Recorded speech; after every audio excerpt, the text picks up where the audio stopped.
All right, folks, how we doing today? Beautiful, beautiful. Well, thanks for being here. Welcome to the Zydeco Coaches Show, the first one in the month of November. We've turned the clocks back. It's nice and dark outside right now. Usually we'd have a stream of light blinding us.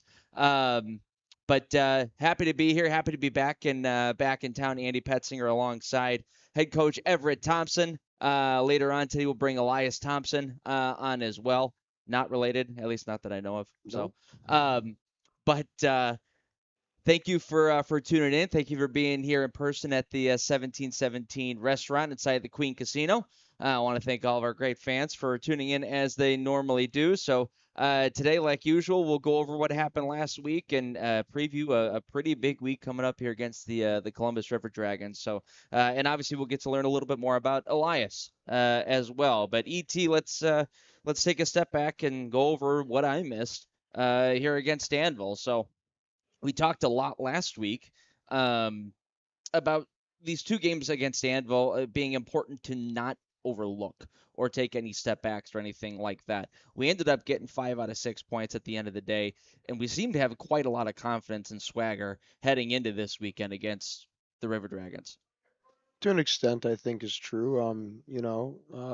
5 out of 6 points is a successful weekend. I don't think we were that satisfied with the results. I think at the end of the day, we really would have liked to take all six. You got to get a little greedy though if you're trying to get to where we're going. So it's one of the part of the process that we're kind of learning here is, being a little greedy, not leaving things like points on the table. Because like we've talked about here, it's one of those things where in April it can come and bite you. So, Mm. um, good results, good start. So can't complain. Friday night seemed to have the Zydeco in full control of the game pretty much from the very start. Did you see a full 60-minute effort from the guys on Friday? I know Saturday we weren't necessarily as pleased with, but from Friday's standpoint, what were your thoughts there? The full 60, I think we're still finding increments throughout it that we're kind of calling brain farts. We're not really all the way there yet. We're still working our way, but that's okay. At the end of the day, you don't want to be playing your best hockey in October, right? Or November for that matter. So we've got a few things that we have looked at this week that are going to hopefully help us go forward and Mhm. make us a progressively better hockey club. It's one of those things like we talked about, though. It's a constant work in motion here, 1% better every day. It was a barrage of shots on Friday. Well, both nights really, but Friday night all night long was a barrage of shots. Ended it with 46, which to that point was the season high. I'm curious to hear your thoughts though on the type of shots that they were getting off on Friday. You mentioned last week that Danville does a pretty nice job of keeping the puck to the outsides in their defensive zone. So did you feel that the boys were able to get some quality shots over quantity? Yeah, I mean, if you look back at the tape, especially Friday, I think there was a few instances where, the puck just bounced a foot or away from getting in the net there. Inches and feet though are a big part of this game. So, Mhm. at the end of the day, we're still working at it a little bit. I think we have a few intricacies that we're working on trying to get rid of here. A few low value shots is kind of what we talk about. Not you want to play the higher percentage game, shots that are, creating more Mhm. opportunity, maybe not just from the goal aspect of that initial shot, but what can happen after. So, Mhm. there's a few things that got to be looked at. Like you just said, it is about the quality of shot, sometimes the quantity, but I think for the most part, that 46 number was pretty, probably over 60% of them are probably pretty good chances for the most part. We got to kind of eliminate some of these one and done opportunities, though, in my opinion. So, Yeah. Well, and not to get too far ahead of ourselves, but coming up this weekend, the quality of shots is going to be very important against a team like the Columbus River Dragons. So we'll get to that in just a little bit. There's a lot of guys who are obviously playing well, right? You don't get to this point and have this record 4 game winning streak without a cohesive unit playing well. But there is one guy I want to kind of focus on just a little bit, and it's Brody Thornton. How impressed are you with his play so far this season? His first real full season in the FPHL. I mean, it's still a small sample size of what he can do. I mean, I watched him last year in college, and I got an idea of what Brody Thornton can potentially play at. Still think there's some more to his game that he hasn't shown yet. I mean, but at the end of the day, he's putting up the numbers you want, Mhm. so he's doing his job right now, and you can't complain. We're really happy to have Brody here. Is he somebody that you've had to lean on a little bit more since Nick Catola had gone down with an injury, or are you kind of dispersing that a little more evenly? I think he picked it up a bit. I think he kind of saw the writing on the table there and kind of just picked it up naturally. I don't think there was necessarily a conversation that was had though or anything like Mhm. that. It was just one of those natural, one of our other top defensemen goes down. He just kind of knows his minutes might go up a little bit, especially in certain situations. But in general, he's playing a really good two-way game, which, we expect out of him every Mhm. game. So, as long as he keeps doing his job, we can't complain about it, right? Yeah. And you had mentioned you had seen him play in college, and Adrian Yep. College is, one of the tops of the tops when it comes to the ACHA. What were some things that stood out to you about him, even at that level, that made you want to start to kind of look at him as a potential candidate for this roster spot? I mean, he produces numbers, which is always, intriguing from a defensive aspect, but I think there was some parts that are overlooked defensively. When you have an offensive defenseman, you're going to play with some risk. It's one of those things where mistakes are going to happen. It's a hockey game. At the end of the day, we're playing on ice, right? It's slippery, so Hmm. mistakes are going to happen. But the more you look at it, even some of the high risk stuff with certain skill players, it's not as risky as it may seem. Obviously, there are certain players you try to make sure they're playing simply. Then there's other guys that you kind of allow to take risks. And so far, it's one of those things where we do have the conversation about okay, maybe a little less there. And Hmm. it's there's a multitude of reasons of why you do less too as a defenseman. It's not always just because there's a reason why a lot of these guys are playing D, and it's because they're usually better players, Hmm. but you don't want them to overdo it because, we're leaning on them to play big minutes. And when you're playing big minutes, you have to kind of be cautious with where you put yourself. You don't want to put yourself in harm's way necessarily I mean, you got to block shots as a defenseman. That's Right. just one of those things where it's going to be inevitable. But at the same time, like, getting rid of a puck 5 seconds too late or too soon, is a big difference. So, he's still young. He's got a lot to learn still. And, Hmm. the nice part about him is that he comes to work every day with pretty good attitude and, he's a good guy to work with. So. Good. Well, so he and Haggerty both got power play goals on Friday. PK has also killed off 10 straight. What has got special teams so hot right now? Just the attitude in general. Our PK is in 100% one of those things where guys just show up and they're hungry to block shots. They're hungry to do the little Yeah. things. They know it's not a Hmm. statistical rewarding thing, but at the end of the day, they know the team needs it and they're bought in. So it's one of those things we've talked about in the past where where's the buy-in at? I mean, anyone on our PK that's doing that job is pretty bought in. Yeah. Well, grab that 4-2 win on Friday. Look good all the way through. Saturday comes around. Get off to another slow start, and it's starting to become a bit of a pattern. That second game. How do we kind of rectify that? Where do you kind of look at, making sure that on that second game of a back-to-back that we're not getting off to slow starts or we're not having those little patches of downtime really. Yeah, it's one of those things where we're still learning our group a little bit, right? So, certain players definitely kind of give us life in certain situations. Not to say certain guys don't bring us life, but certain guys just they need a little pick me up from other guys' Hmm. energy. I talk about energy being contagious, and some guys just have this sense of they can almost inspire people around them by how they're playing. And you got to almost figure out early on in that second game who is bringing that spark for us. Hmm. And it's one of those things where you're still figuring out who can naturally do it, who do you got to push on a little bit to get that out of them, who has it in them, who doesn't. It's just a learning curve at that point. We're still, like I said, we're early in this. We're figuring that out. Well, you found the spark in the second period. It was a 3-1 lead for Danville halfway through the second. Zydeco respond 26 after that third goal, 26 seconds after that third goal, and really turned on the Jets. 4 goals to close out that second period, the second half of the second period. What was the turning point? What was that spark plug? Um, Things were said in between the first and second. We kind of rekindled as a group there and came together. And sometimes you just got to go in there and be honest with how things are looking, and they responded well. It also started to get a little feisty, a little nasty as well. We saw Elijah Wilson drop the gloves in the second period. Ryu Namiki, starting to get a bit of a reputation. He also dropped the gloves in the third period as well.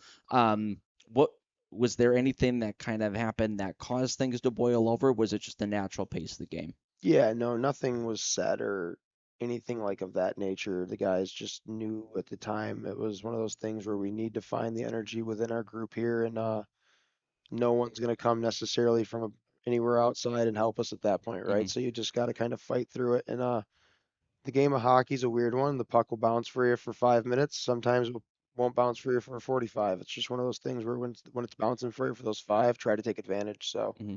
we found that spark there. We found that life, and then good teams can manage to find ways to win in those moments.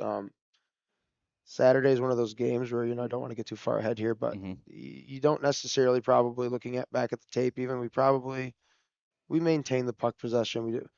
The scoreboard, gave them some rewards. At the end of the day, we probably really didn't deserve to win that game from two of the three periods we played, but good teams find ways to win games at the end of the day. So not necessarily giving us that compliment yet, but at the Hmm. same time, it's one of those things where, like we talked about patterns, it's one of those patterns where 2 weeks in a row, put ourselves in a interesting situation per se, but we found a way to kind of have that resilience to get through it. And it's one of those things where every team in this league, like I talked about last week, can compete. Everyone's coming in here wanting to win games. Nothing is free. These points on the Hmm. table right now are they're important. They might not feel that way yet for the players, and like we talk about that urgency for playoffs is definitely not there yet. I mean, it's November, but in the NHL, they're going to start talking about in 3 weeks how, all right, here's the playoff table already starting to present itself. So that doesn't necessarily present itself here probably until mid-December, but I mean, it was what September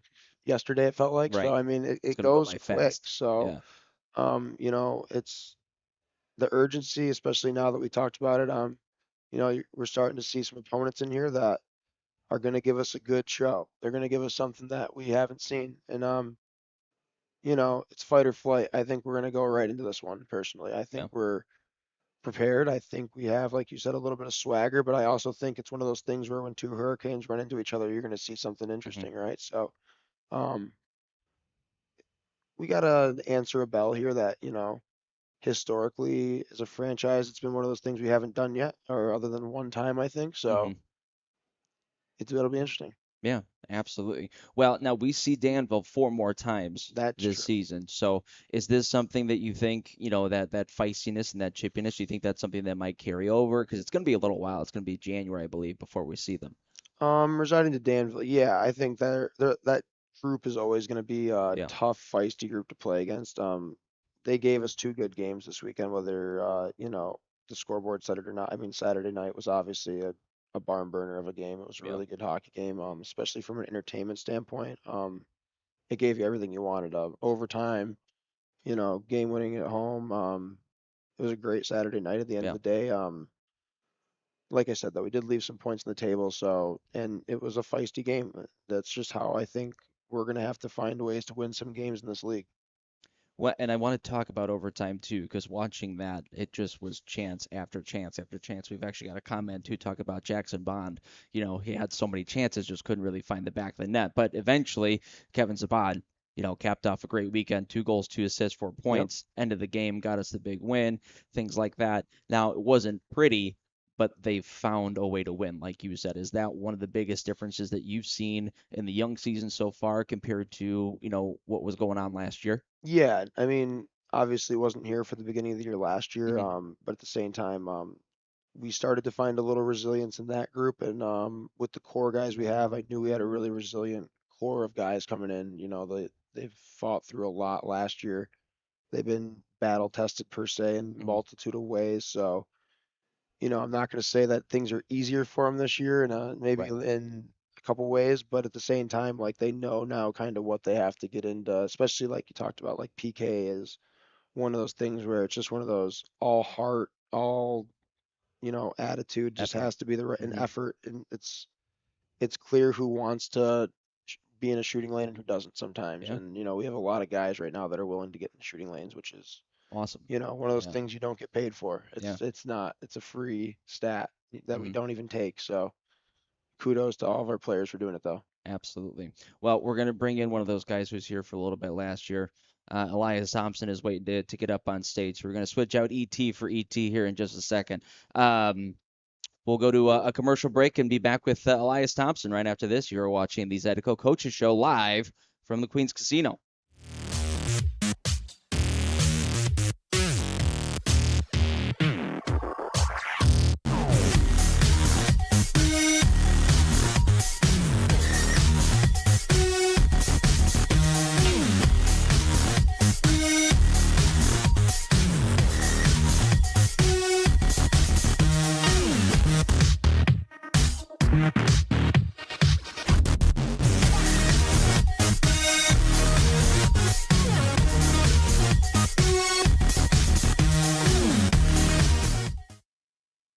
For the ultimate game day experience? Come to the Queen Casino in Baton Rouge. Wall-to-wall TVs mean you'll see every touchdown in HD. Place your bets and feel the thrill of every play with our DraftKings Sportsbook. The Queen Casino, where every moment is a win.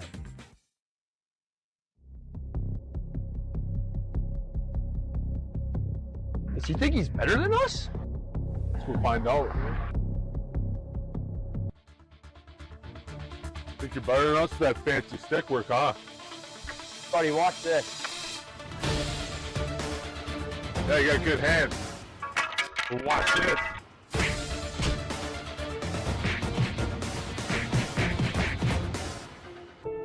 Let's get out of here, MJ.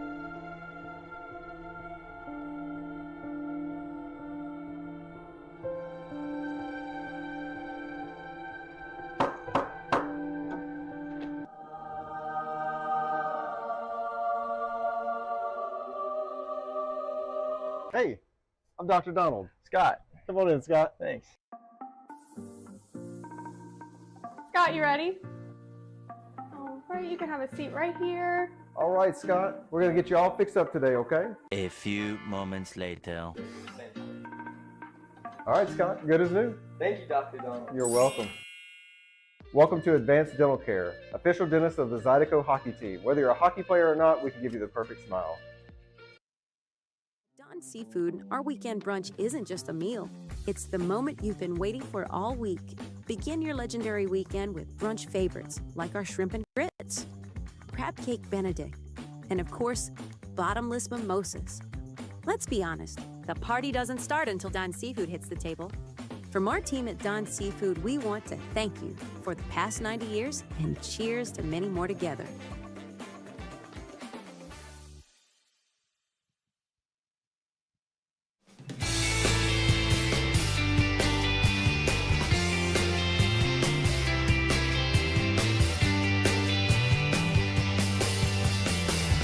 Run for Chirac, but he can't bury. Chirac grabs it back, curls away from his check, in behind the net, picks it up on his stick, and he gets the Michigan! Scott Chirac, a highlight reel goal!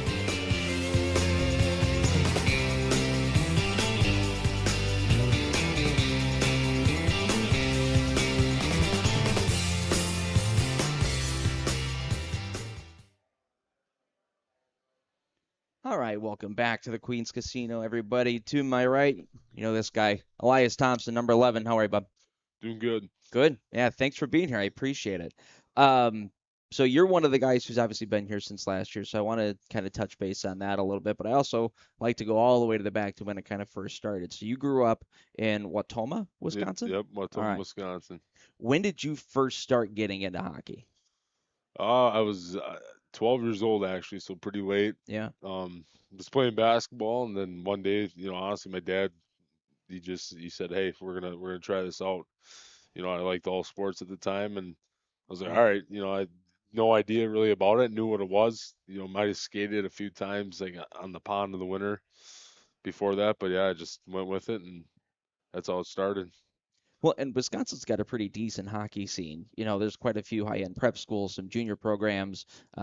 University of Wisconsin is obviously out there as well. So did you follow any hockey teams after you had started playing or anything like that, or was it just kind of going with the flow?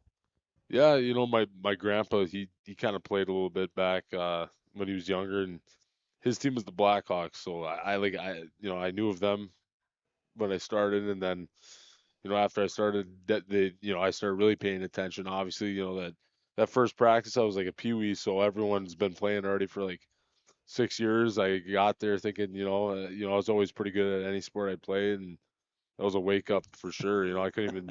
These guys are skating circles around me, but yeah, I got obsessed with it, and yeah.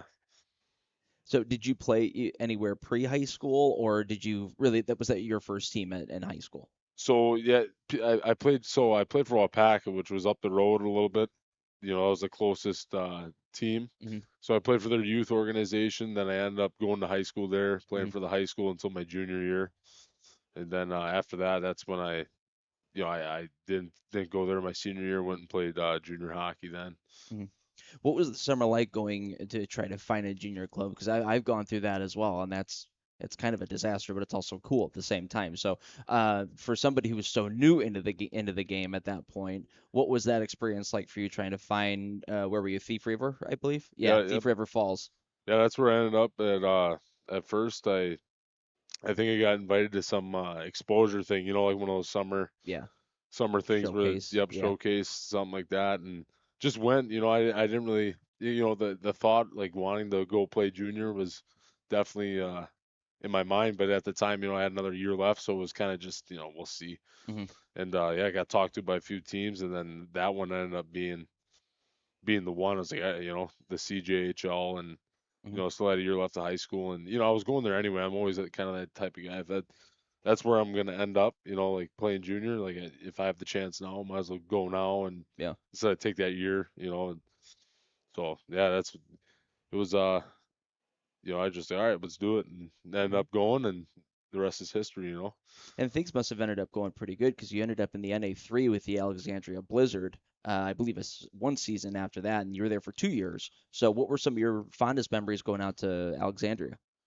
Yeah, it was a cool place. Thief River was they had a big stadium, and it was that first year there. It was a new thing, and it was a pretty good following. Hmm. That was a cool place to play. But then after that, going to Alex, that's a team in that league, the NA3. That they're one of the, like they've been around for a long time. It Yeah. used to be the Null, and they have a good fan base, and it's established. And Yeah. it was cool to see. It was the first like town I was in where the community really knew about it. And it was just a smaller rink, but they drew a good crowd for it, and Hmm. it was a great atmosphere. It was actually I really liked that place. I haven't been back in some time, but it was great there. Fun barn to be. Yeah. Yeah. Was that where you started to find your role as an enforcer, or was that, a coming of age story, really? Yeah, at that time it was especially juniors, at least when I was playing, it wasn't too rough. Some leagues are different than others. Yeah. NA3, I NA3 was more of a third skill. line, like Yeah. power forward Hmm. type guy. So I guess that aspect was there. I got in a few fights, not too many, but yeah, that didn't really happen till pro. Hmm. I just played the game as a bigger guy and Yeah. kept going as long. And then when I came to pro, that's when it just kind of like Yeah. the Part. fighting is way more prevalent. You come in, you're over 6 feet, and you're over 200 pounds. They're Right. like, hey, can you fight? And I'm like, Yeah. yeah. Junior hockey is just go to the front of the net and stay there. Yeah, Yeah. yep. You ended up going to Canada too. I believe that was just for one season before getting into professional hockey. But what was that experience like being able to play up in Canada? That was cool. It was that was the year after I finished up the juniors level in the U.S. Hmm. So I was like, it was just so weird going into that fall because I didn't know what I was gonna do because that's all I've done, Yeah. every winter. So I was like, reached out to the team, went up there, and that was cool. It was cool to be in a different country, for the first time and like stay there and just neat. I love Hmm. traveling.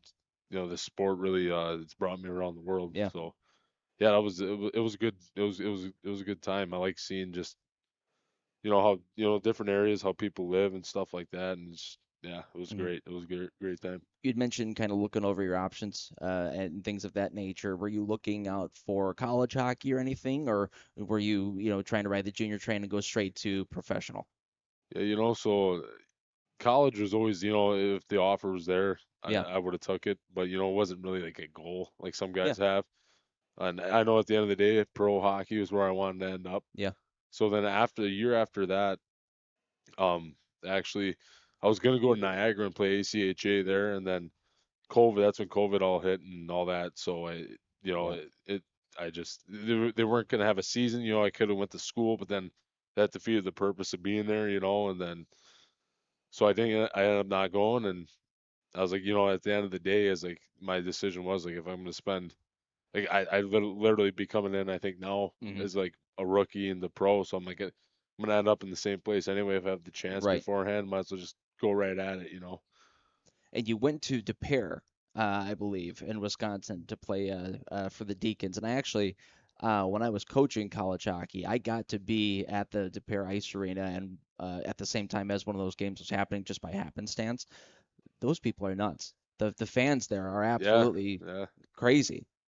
That was kind of wild to see for somebody something that's a semi-professional. They pulled a couple thousand people in that arena. Yeah, that league actually, I didn't really know what it was. I knew a few guys from the area that I played youth with that were playing there, so I reached out to them.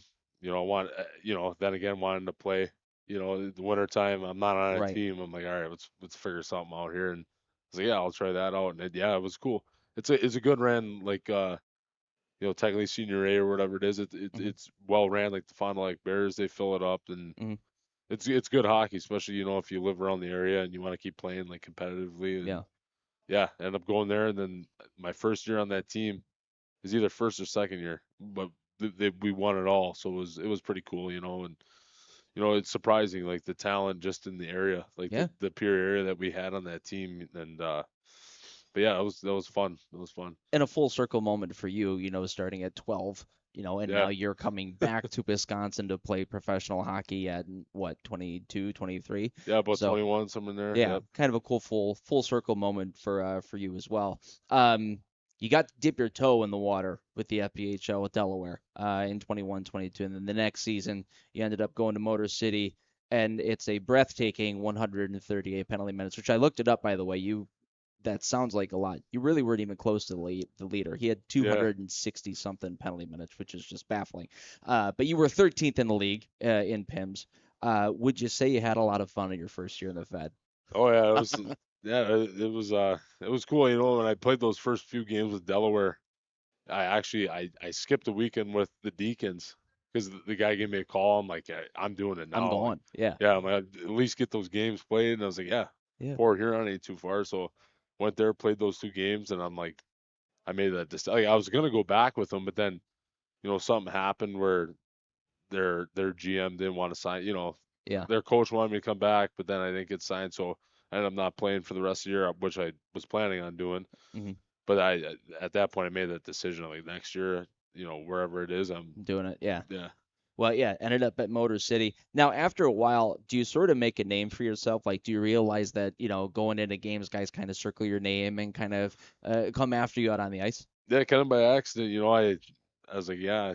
When he asked me, like, you can fight, you're a bigger guy. I'm like, sure, and it was definitely a learning process when I first got into it. How operated completely different than it did in junior. Like any fight in junior, like at least for me, I didn't see one staged fighter where 2 guys like were gonna go, and like coming in the pro, then you learn that certain teams have guys that do this, and you got guys that have been only doing that for years that are experienced, and at first you think you're just going in there and like at least that's how I went about it. I just all right, we're gonna square up and we're gonna throw at each other, but see what happens. Yeah. There's a lot to learn about it, and that first year was it was a lot of fun. I was happy I got made that team, and but yeah, learned a lot, man. It was it was cool, man. Yeah. Let's go into that real quick, just the art of fighting, because it's hard enough to fight somebody else without doing it on skates, but then you put the blades on and it's basically an Olympic sport on its own. Without giving any of your secrets away, is there a plan involved, or is there a technique involved, or is it more or less don't get hit, don't get hit, don't get hit? Yeah, that's what I learned right away, because like I said, I would just grab on and I'd swing, and then you get hit in the face a few times, and you start like looking into it, and you realize that these guys really kind of take it. It's hard to get reps in like that. Obviously, the best teacher for that is just fighting. But over time, you learn certain things. Like for me, I got longer arms, so if I can get my grip on them quick, and use my reach to protect myself, and then if my get my punches in on him without taking as much damage. Use your strength if you're strong. Just things like that. Guys that are smaller, and you're fighting a guy that's bigger. It's kind of similar to any like other like mixed martial arts or something Right. like that. You play against their weaknesses if you can. So for like if you're fighting a taller guy that has longer arms, you try to get in tighter. Or if the guy's smaller, I'm definitely gonna hold him at distance and kind of play with him and stuff like that. But that's something I learned right away after definitely getting hit a few times and knock some sense into you a little bit. Yeah. It's more to it. It's Yeah. the thing is it's tough though too because it's a tough thing to practice. Yeah. It's you almost just got to do it and go at it. Yeah. Until they have MMA or on ice sparring gyms. Well, it's not always going to work out the way where it's kind of a planned thing or a predestined thing, but when it is, do you kind of go back and look at video of previous fights and kind of see if there are any tendencies or anything like that, or is that going a little too into it? No, I mean, hey, if you're gonna risk getting punched in the face, I definitely, and then too in front of all the people, and just in general, if you're gonna fight, you're gonna want to win, right? Or what are you doing? So yeah, 100%. Like I look at rosters, if I see you figure out who the guy is, especially this year it's like I know a few guys in the north, but down here, like I haven't really didn't really know of like any like fighters. Right. So you look at the even the guys that don't fight as much who you may potentially fight. It's so yeah, I definitely look into that and do a little bit of research and do what I can. Yeah. Well, last year you had 100 penalty minutes with the Rockers and another 17 with the Zydeco after you got moved. So between year 1 and year 2, did you kind of notice a learning curve, or was it just kind of evolving with the game? Yeah, I definitely getting better at what you do. Obviously with the time and stuff you put into it and experience, but also too, I mean, it depends. Some guys are they're there to fight you any day of the week, but then too, some guys at first when you first get in the league, they don't know who you are. Almost like with Rio, like getting in a few tilts and him being a smaller guy, like people don't know. Like I know that guy can fight, but them looking at him like at first you would never expect it, especially if you're a bigger guy. So like my second year was almost a little harder to get stuff going, when you're known, I guess, in a way. And then depending on who else is in the league, who moved up, and certain heavyweights, like usually with like Justin Schmidt, he's any day of the week, that guy, we got to fight. If we're playing each other, we're definitely gonna fight. So but there's less, like my second year, I felt like there was less of that, less of like the set, like knowing it's gonna happen. Like so far this year, it's been a lot of like, if I if I was meaner, I'd definitely have more pins, but because I'd have to start, have to really start some stuff to get my Well, the only one I could really think of like that was the beginning of the Monroe game. You tried to start stuff and it just wasn't taken. So the worst part about him, he agreed to that. So like, we see them about 100 more times throughout the season, so I'm sure we'll find a way. Now you haven't been around the Zydeco for a crazy amount of time, but I am curious to know kind of what you've seen from this team as far as the growth aspect is concerned. This is a much different team from last year. There's no denying that. But what are some of the biggest changes that you've seen between last year and now? I think this year we're coming at it definitely almost like last year, obviously coming in late. It was kind of almost like tying up loose ends, doing what you can with what you had. And it's kind of almost setting the ground for this year, and I think this year we're going into it, way more, I guess, obviously we're professionals, but it's taken a little more serious this year for sure. And we're seeing it, the guys are more dialed in and ready to go. We're way more on the same page, in general, and it's a good group overall, I think, I'm excited to see, how it ends up, and I think it's going great right now. We're building, and that's what it is, right? Every single week, every single day, you're building that end product for the playoffs, when it really counts. So as long as you look at it like that, I think we're moving in the right direction, And obviously Everett's done a great job putting everything together, but you and him actually played together on Motor City. So what was the process like trying to find that line between, being his player and being a friend. Yeah, it's different because obviously you're viewing him as a teammate at first when I first got on the team, but for even there he was a kind of more in a captain position when he was there managing stuff. So I always, ever since I met him, he's always had that like almost like authority type things. And then too, obviously we're friends and things like that, but at the end of the day, it's just like work. It's when it's time to work, that's the boss, and that's how that's how it goes. So for me, it's I can separate the two. Separate business from play, I guess so to say. But beautiful. Well, great start to the season so far. I'm sure the fans are going to be excited to see many more opportunities for you to drop the gloves and even get into it offensively as well. You've been able to put up some offensive numbers in the past, so excited to get to see that. We're going to head to our second commercial break, trade out ET2 for ET1 one more time, and then look ahead at the Club Miss River Dragons. So we're going to go to commercial break and be right back after this.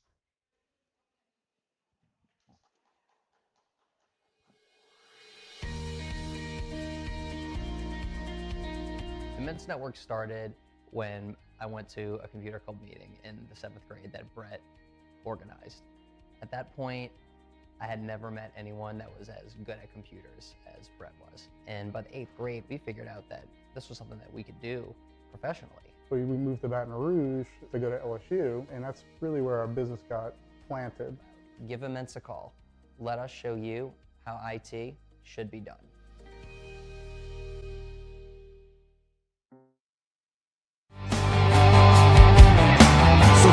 Show me what you got, you dancing with the juggernaut. I done had to fight for every last damn thing I got. Don't care about your feelings or if you understand me. All these things that I do to feed my family. So who in the hell you think you're playing with now? You don't around and let the wolf out. And I'll be prowling while you sleep. You were playing for fun, I'm playing to eat. Ultimate game day experience? Come to the Queen Casino in Baton Rouge. Savor game day platters and snacks, plus drink specials at 1717 Kitchen and Cocktail. So come out for game day and let our team make you the MVP. The Queen Casino, where every moment is a win.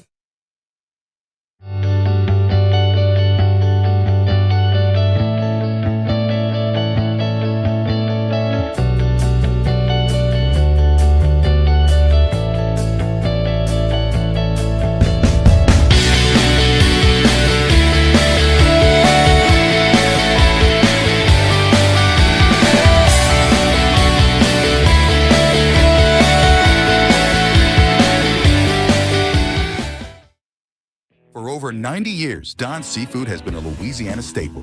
From the finest Gulf catch to the most authentic Cajun recipes, our commitment to quality and tradition is who we are.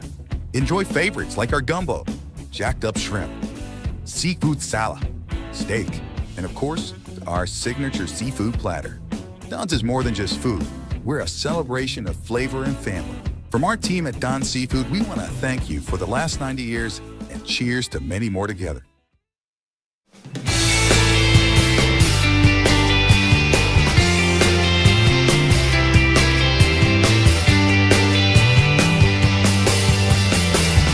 Run for Chirac, but he can't bury.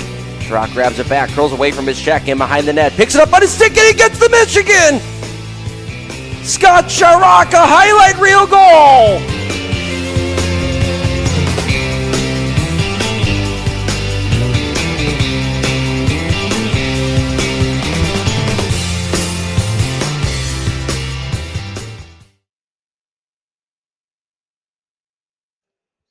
All right, we are back with Everett Thompson.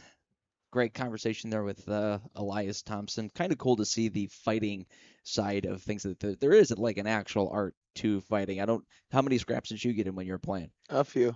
Couple, yeah. Yeah. It's a part of it. Yep. Yeah, it's interesting. Yeah. All right, so let's get into it.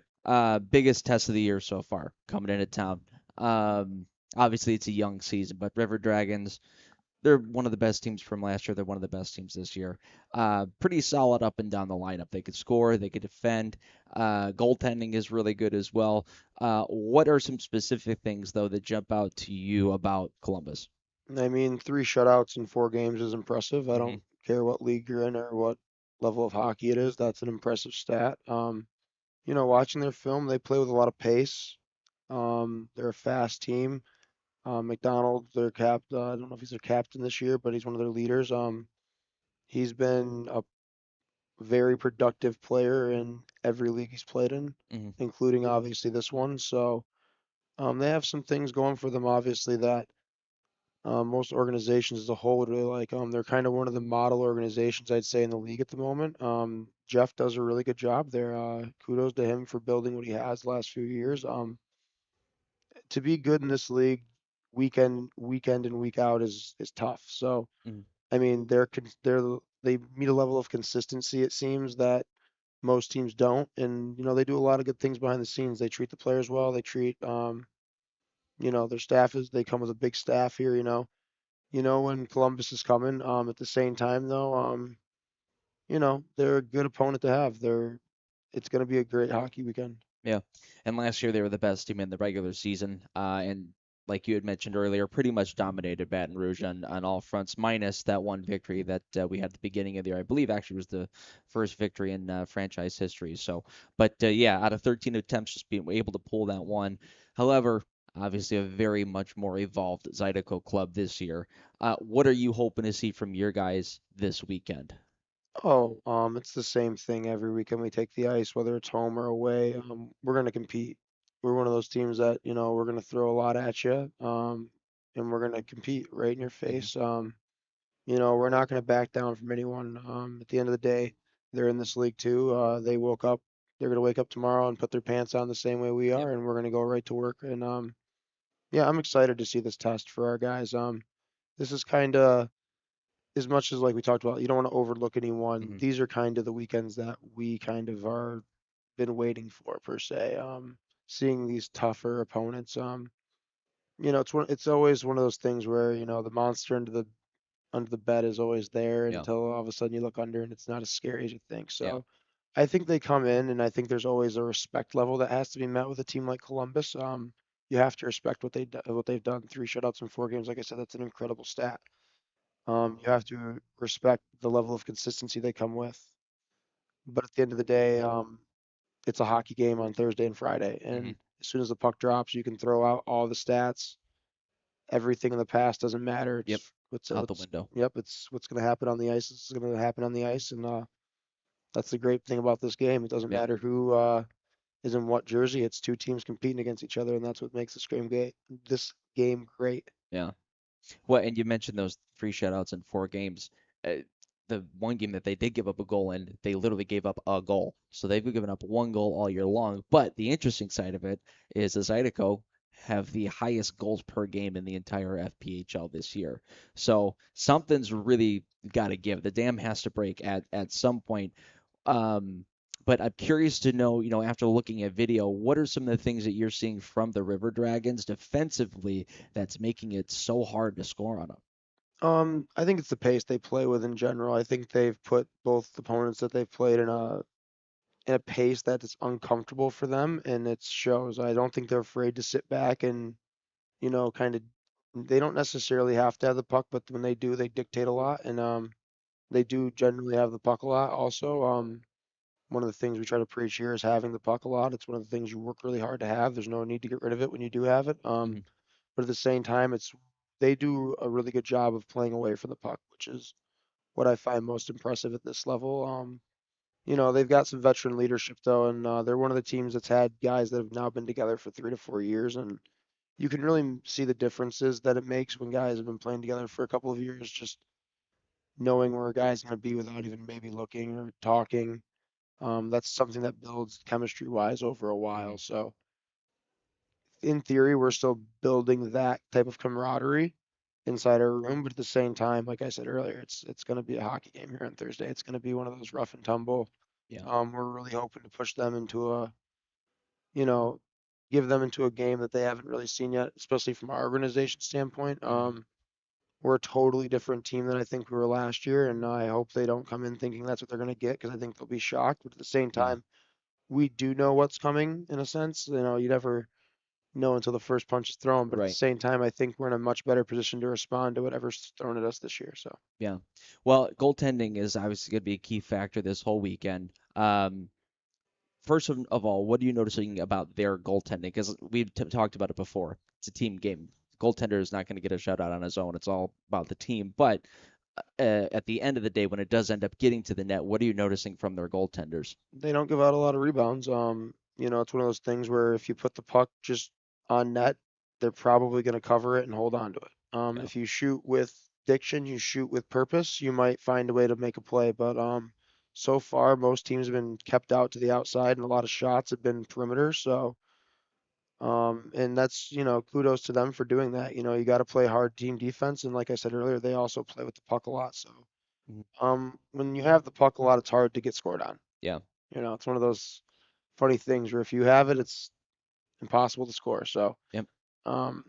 They try to dominate the possession game, which is clear in the film, but at the same time, like I said, they haven't really played a team I don't think that can play with the same pace as them. Not to say that we can say that until we do, Right. but at the same time, I think we're in a much better position, like I said, than last year to give them something like that. So Yeah. Thursday and Friday will be, like we've talked about, a good test for us. We'll see where we're at with this group. But I have full confidence in what we have in the locker room right now and in this group. I think we're gonna, I'm not gonna say we're gonna shock anyone. I don't think that's really fair to say. I think we're a second place team in this league, and I think we're gonna do what top teams in this league do, and that's compete Thursday and Friday, or whenever the puck is dropped, anywhere, any place, doesn't matter. We're gonna come up there and we're gonna play. How about the mental aspect for the guys going into this weekend? Not getting frustrated if the puck isn't finding the back of the net when normally it would be. Is that kind of another learning moment for this team, or? We'll have to see. Thankfully for us, we haven't really gone through any dry spells or Yeah. anything of that nature yet, and it's one of those things where, you hope, like we've shown signs of resilience. You hope that the resilience shows when it's got to be met. Yeah.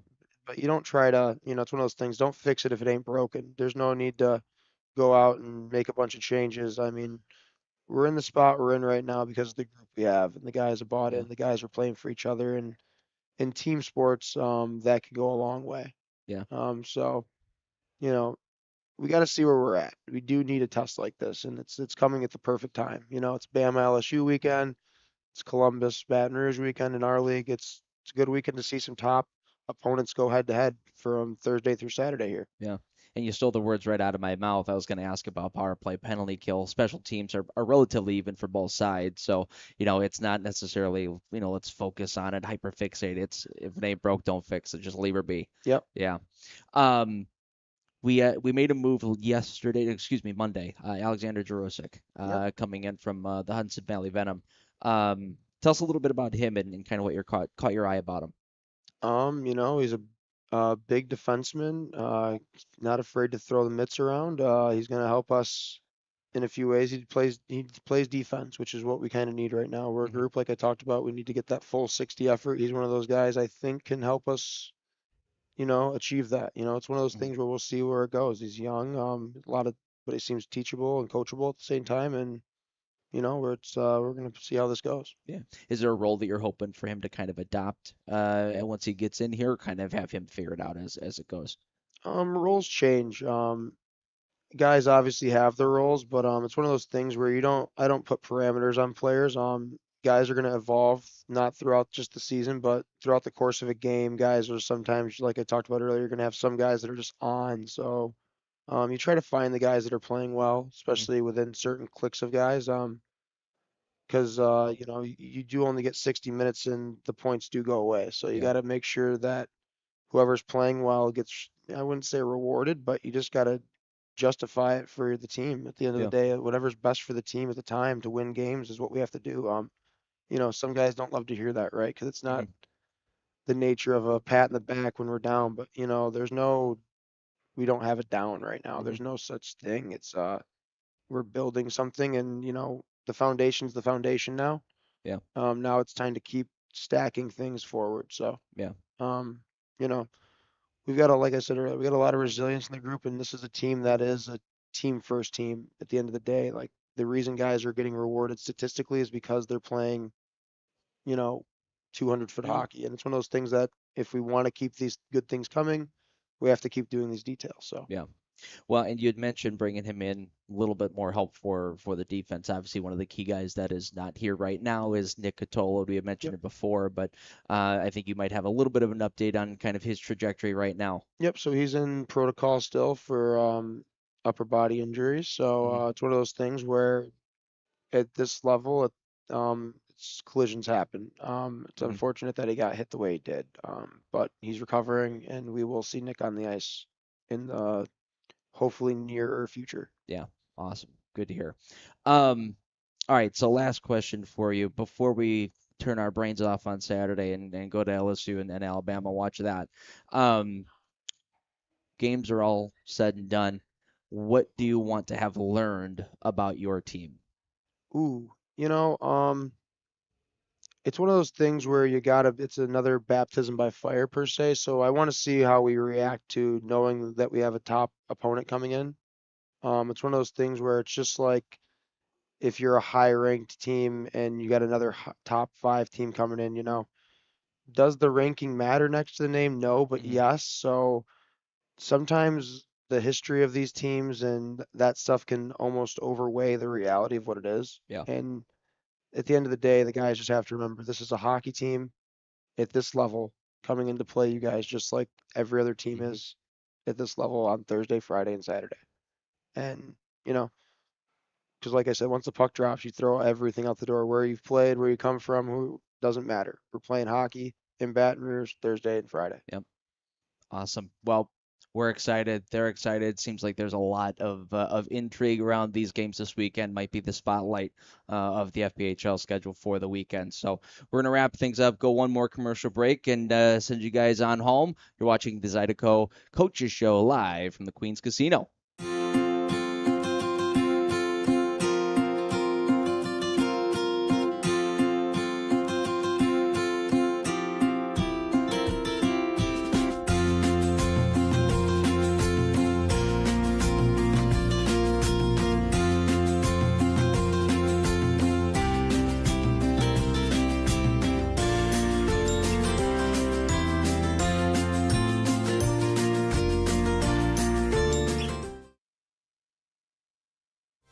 The 2024-25 Broadway at the River Center Theater season is simply the best, featuring 4 big, bold Broadway hits coming to Baton Rouge. The season opens with Shrek the Musical, the Tina Turner Musical, Chicago the Musical, and Pretty Woman the Musical. Get the 4-show package for as little as $235. That's less than $59 per show. Learn more at RaisingCanesRiverCenter.com/Broadway. Church Funeral Services will handle it all with care and passion. Church Funeral Services. Looking for the ultimate game day experience? Come to the Queen Casino in Baton Rouge. Savor game day platters and snacks, plus drink specials at 1717 Kitchen and Cocktails.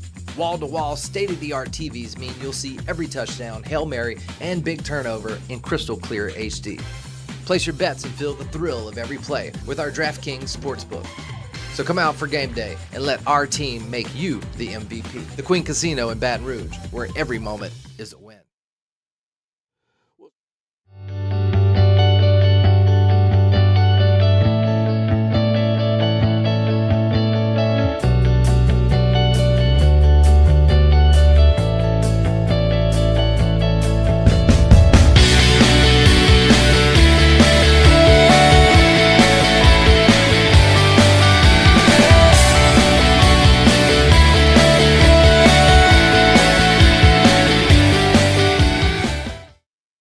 For over 90 years, Don's Seafood has been a Louisiana staple. From the finest Gulf catch to the most authentic Cajun recipes, our commitment to quality and tradition is who we are. Enjoy favorites like our gumbo, jacked up shrimp, seafood salad, steak, and of course, our signature seafood platter. Don's is more than just food. We're a celebration of flavor and family. From our team at Don's Seafood, we want to thank you for the last 90 years and cheers to many more together.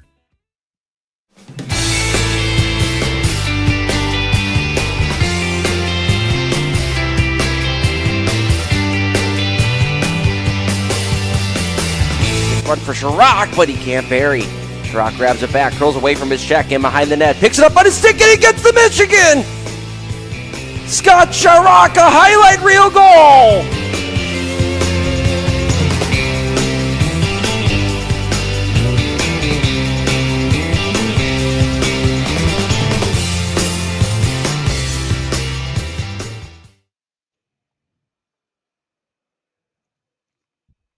All right, everybody. Well, that will do it from us here at the Queens Casino. Thank you for you guys who came out to support. Thank you to all of you guys on YouTube who are watching in. Kevin, thank you for all the questions as well coming in through the chat. Those were great. Big thank you to Elias and to Everett. Everett's been doing media all day. He's basically the president of the United States now. Thank you to Queen Casino, 1717 Restaurant, Albert, Ryan, Mark, everybody behind the scenes making it all possible. Thursday and Friday, you guys, 7:05 p.m. Columbus is in town. YouTube, WBRZ if you can't be there in person, but I highly, highly suggest you get down to the Raising Cane's River Center and you watch these two teams go at it Thursday and Friday. It's going to be a real good one. Next week, we're going to be right here again on Wednesday. We hope to see you here. Andy